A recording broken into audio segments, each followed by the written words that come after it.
His Royal Highness the Crown Prince and Prime Minister Prince Salman bin Hamad Al Khalifa issued Edict 38 of 2025 regarding the appointment of Director at the Ministry of Finance and National Economy based on a proposal by the Minister of Finance and National Economy.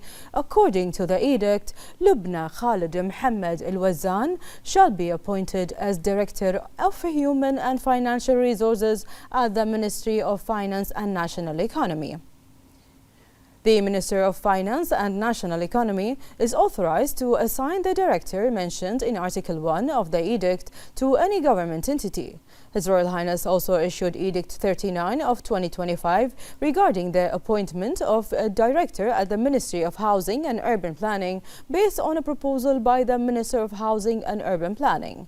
According to the edict, Muhammad Abdullah Hussein Al-Malki shall be appointed as a Director of Project Implementation Follow-up at the Ministry of Housing and Urban Planning, succeeding Muhammad Abdulaziz Rashdan.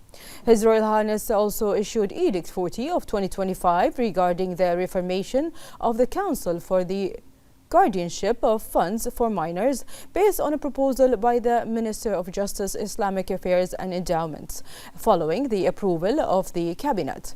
According to the edict, the Council for the Guardianships of Funds for Minors shall be restricted. The Council will be headed by the Minister of Justice, Islamic Affairs and Waqf with the following members: Rida Abdullah Faraj, Jasim Ahmed Al-Mahza, Abdul Jalil Ali Al-Haiki, رائد إبراهيم الجودر، نسيبة أحمد المدني، إنجنير محمد عبد الخالق الدلاور، أنوار محمد علي مراد، عيسى عبد الله دويشان. Members of the Council serve 2-year term which are renewable.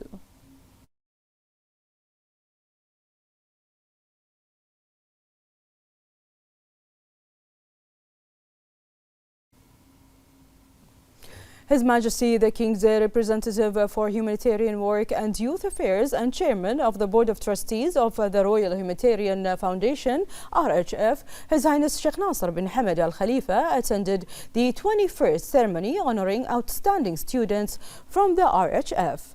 A total of 653 students from various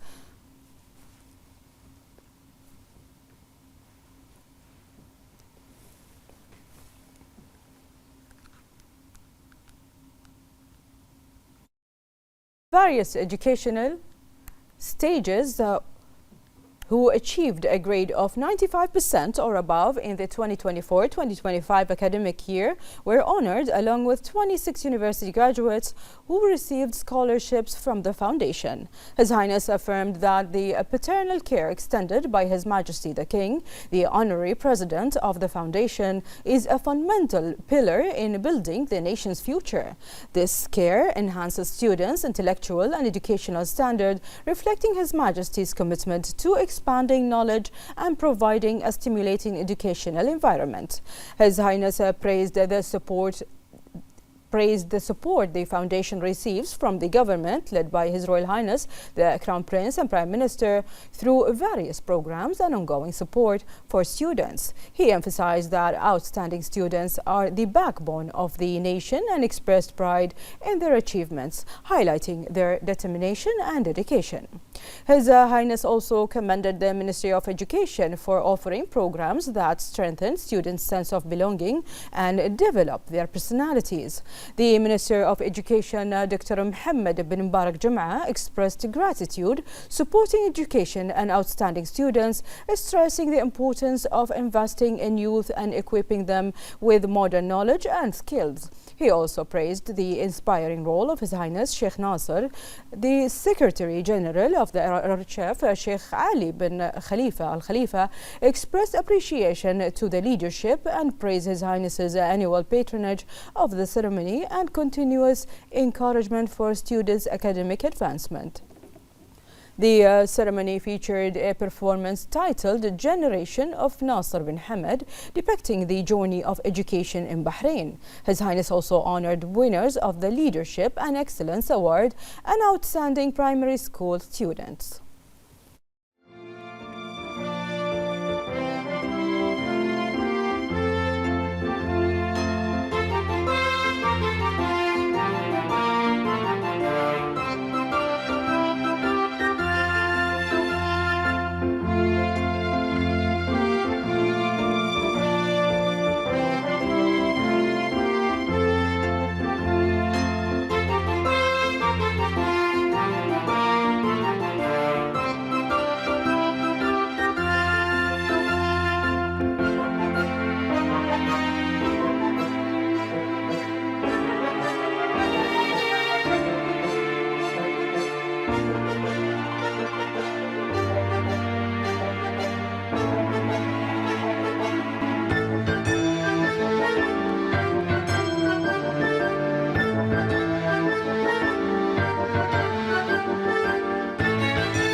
The first Deputy Chairman of the Supreme Council for Youth and Sports, Chairman of the General Sports Authority and President of the Bahrain Olympic Committee, His Highness Sheikh Khalid bin Hamad Al Khalifa, visited the Khalifa City swimming pool to inspect the final stages of renovation and assess its readiness. His Highness visited all the facilities after completing maintenance work carried out by the General Sports Authority, where His Highness was briefed on all the development and modernization work.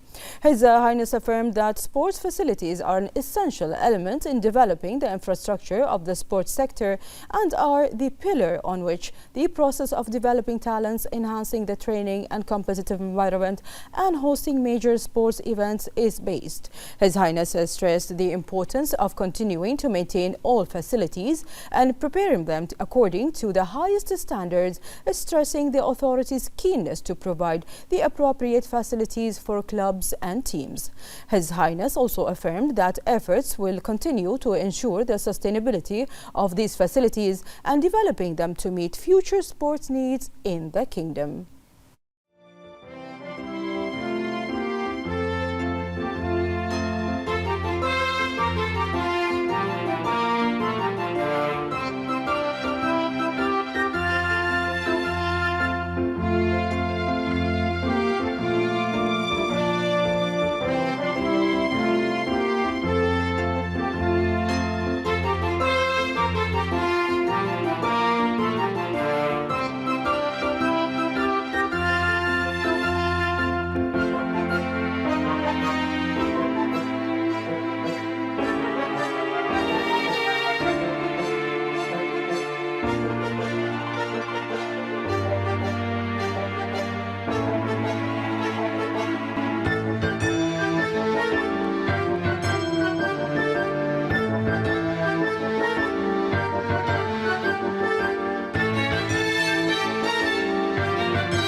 The Southern Governor, His Highness Sheikh Khalifa bin Ali Al Khalifa, underscored the governorate's ongoing commitment to strengthening communication, prompt responsiveness and community partnership, in line with the directives of His Majesty the King and with the follow-up of His Royal Highness the Crown Prince and Prime Minister as part of the digital transformation of services for citizens and residents, ensuring modern and easy access for all.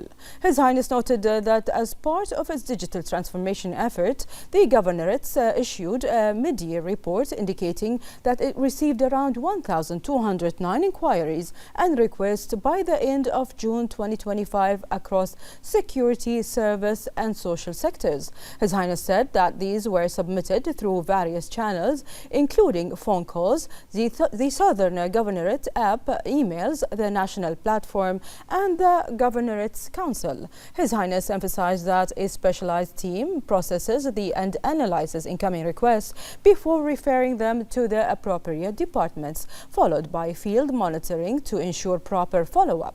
His Highness reiterated the Governorate's dedication to maintaining effective communication with the residents and facilitating their feedback through direct contact, digital platforms and smart services.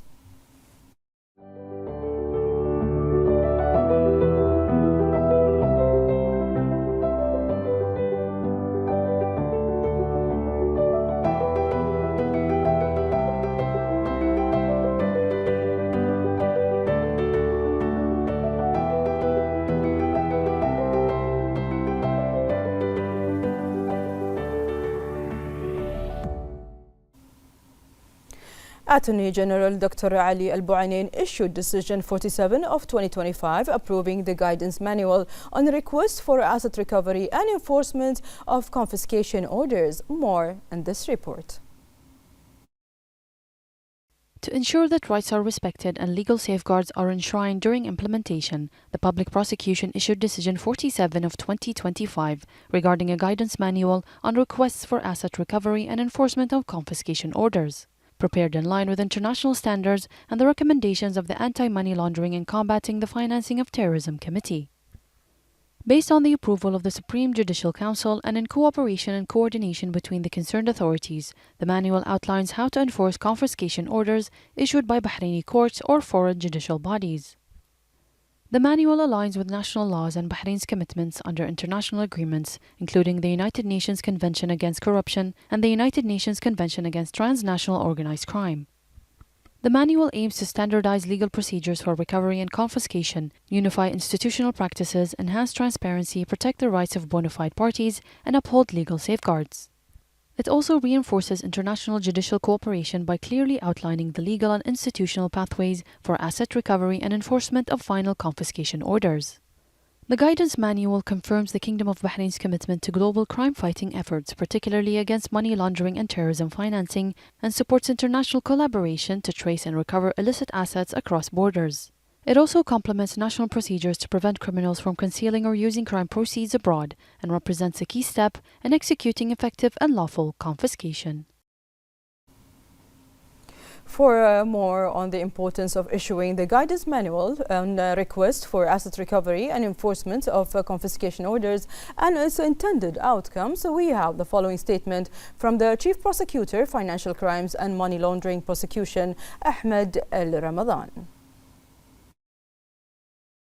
The importance of the guideline comes as a result of strengthening the efforts to combat crimes, especially the high-risk ones, in order to prevent criminals from benefiting their illegal funds. The guideline has been issued by His Excellency the Attorney General Dr. Ali bin Al-Buainain in cooperation with relevant authorities, including the MOI, MOFNE, the MOJ, and the CBB, as it comes in line with the recommendations from the Committee for Anti-Money Laundering and Counter-Terrorism Financing Policies. So it goes without saying that it expresses the standards of the Financial Action Task Force, the FATF. And the guideline outlines in detail, first, the procedures and the rules for recovering criminal assets and proceeds, and second, the mechanisms for enforcing confiscation order, whether it's issued by local courts or foreign judicial authorities. Its main goal precisely to ensure many aspects, such as proper legal and procedural frameworks for recovery and confiscation requests, promote good management of confiscation assets, of course, respect the rights of the victims and good faith third parties, and support international judicial cooperation.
The Minister of Finance and National Economy and Chairman of the Board of Directors of Mumtalakat, Sheikh Salman bin Khalifa Al Khalifa, attended the second edition of the Startup of the Year competition in the presence of the Minister of Industry and Commerce, Abdullah Fakhro, the Governor of the Central Bank of Bahrain, Khalid Hmeidan, the CEO of Mumtalakat, Sheikh Abdullah bin Khalifa Al Khalifa, and a number of officials. It was announced that Procural and Parcel won the first places in the competition, which comes within the framework of supporting promising Bahraini projects and enabling entrepreneurs to effectively contribute to economic growth and diversify sources of income to support the economic development of Bahrain.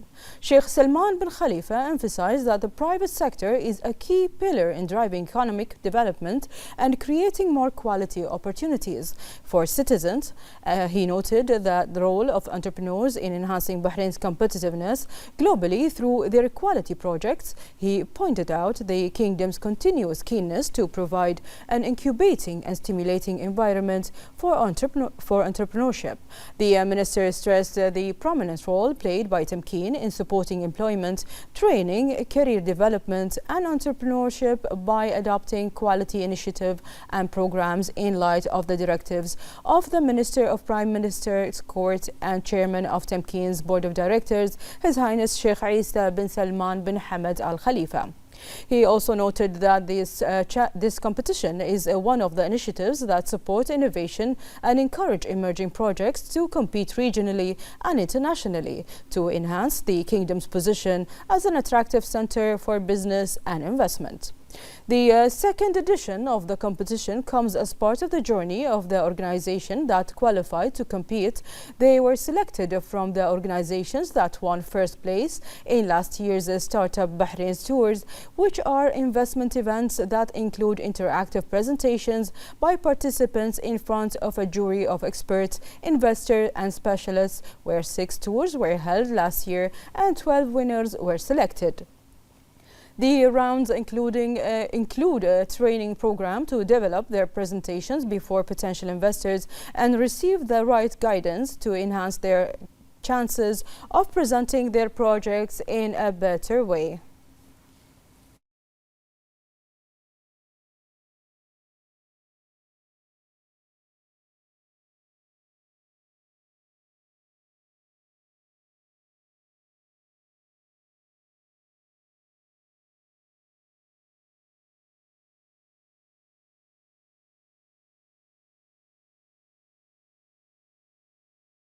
منذ تلقي استثمار ممتلكات طبعا كبرنا الشركة في أكثر من ناحية. أول شيء أن الشراكات والتعاونات اللي حققناها ولا كانت في الأحلام، مثل طيران الخليج ومنتجع حوار. النقطة الثانية احنا كبرنا فريق العمل، كنا من 7 أشخاص صرنا 12 شخص، كل اللي وظفناهم بحرينيين. النقطة الثالثة طبعاً عدلنا شوي من حوكمة الشركة داخلياً، والحمد لله ضاعفنا إيراداتنا في الجزء الثاني من السنة ضعف اللي حققناه في الجزء الأول من السنة. من خلال خبرتي البسيطة في السوق، في طلب للريوق أو الوجبات الخفيفة إنها تكون سريعة وصحية.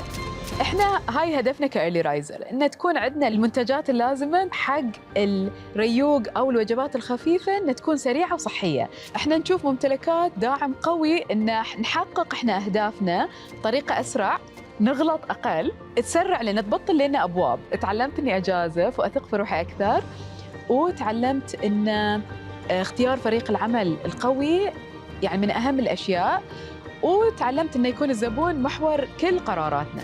نصيحتي لمشاركين ستارت اب اوف ذا يير ان تكونون على طبيعتكم، وتذكروا ان اذا بغيتوا استثمار، المستثمر راح يستثمر فيكم قبل ما يستثمر في الشركه. اذا اقدر اوصف تجربتي مع ستارت اب بحرين ستارت اب اوف ذا يير هي نعمه. فشكرا ممتلكات وتمكين لكل الدعم. الاستثمار اللي حصل والدعم اللي من ممتلكات رفع مستوى الاهداف بشكل اكبر، والحين حاليا قاعدين احنا نرسمها حق السنوات الجايه ان شاء الله. اليوم نعرف الذكاء الاصطناعي له اثر جدا كبير في اشياء كثيره في قطاع التكنولوجيا، وكل يوم قاعد يطلع ترند جديد.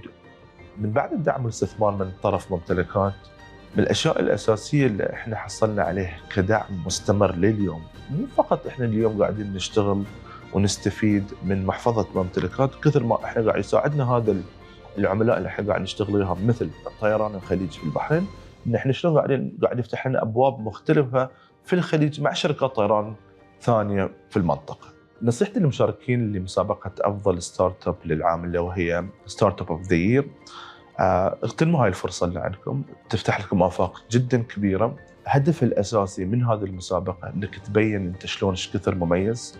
كل الستارت ابس اليوم قاعدين يعملون اجتهاد أكبر على أساس يوصلون حق هاي ستارت اب اوف ذا يير.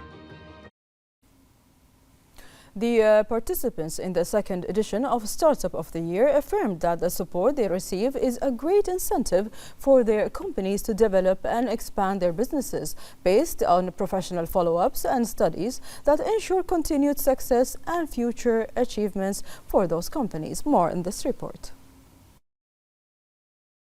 The Startup of the Year competition, supported by the Labour Fund Tamkeen and Mumtalakat, aims to contribute to shaping a brighter future for Bahraini startups and providing them with the necessary support and investment opportunities.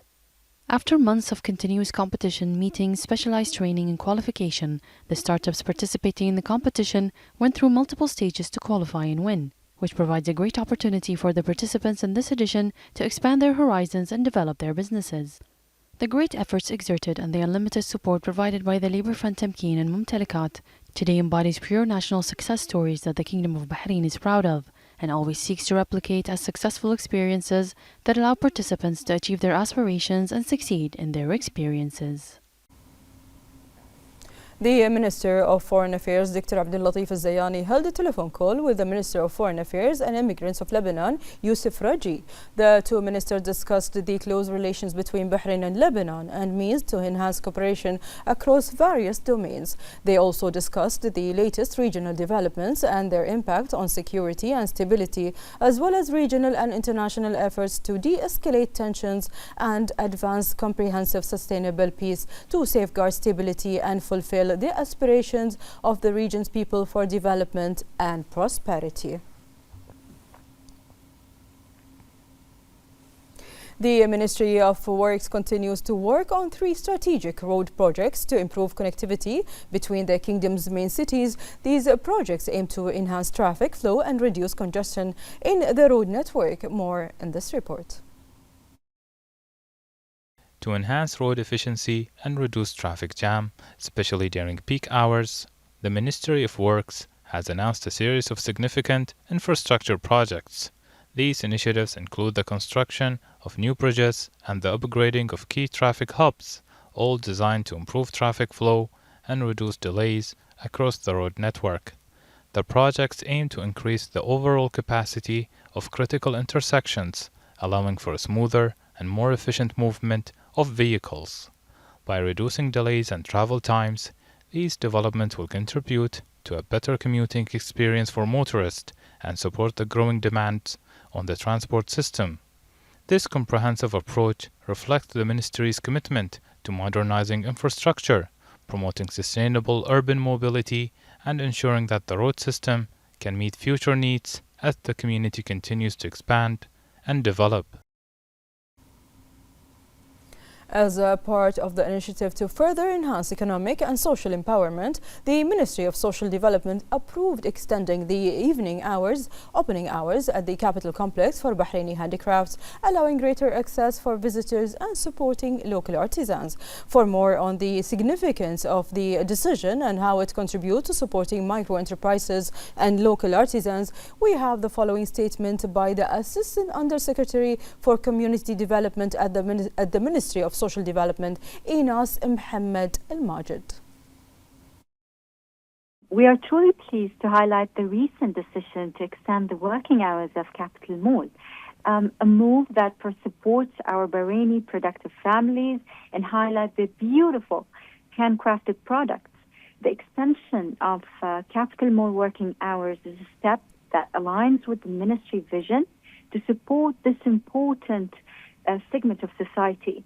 The decision came in the direct response to the needs of the productive families and was graciously supported by His Excellency the Minister. It aims to strengthen the partnership, empowers families, and meet their real operational needs. The extension provides a stronger platform for these families to showcase and promote their products in an optimal way. It also reflects the ministry's ongoing commitment to create the right environment and sustainable support for their long-term success.